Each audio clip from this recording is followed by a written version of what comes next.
Emergency alert system again. Please stand by for a message from the National Weather Service.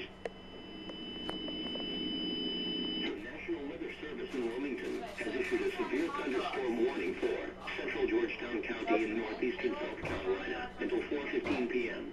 At 3:24 p.m., a severe thunderstorm was located near Rims, or 13 miles northwest of Georgetown, moving east at 15 miles per hour.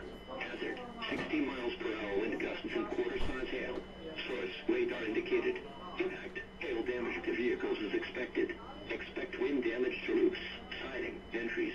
Locations impacted include Jackson, Oakland, and Planters. We have a severe thunderstorm warning.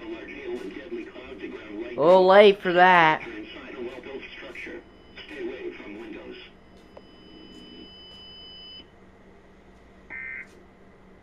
Par 3. It's everything you want. Playing 221 yards today. Mickelson with a 4.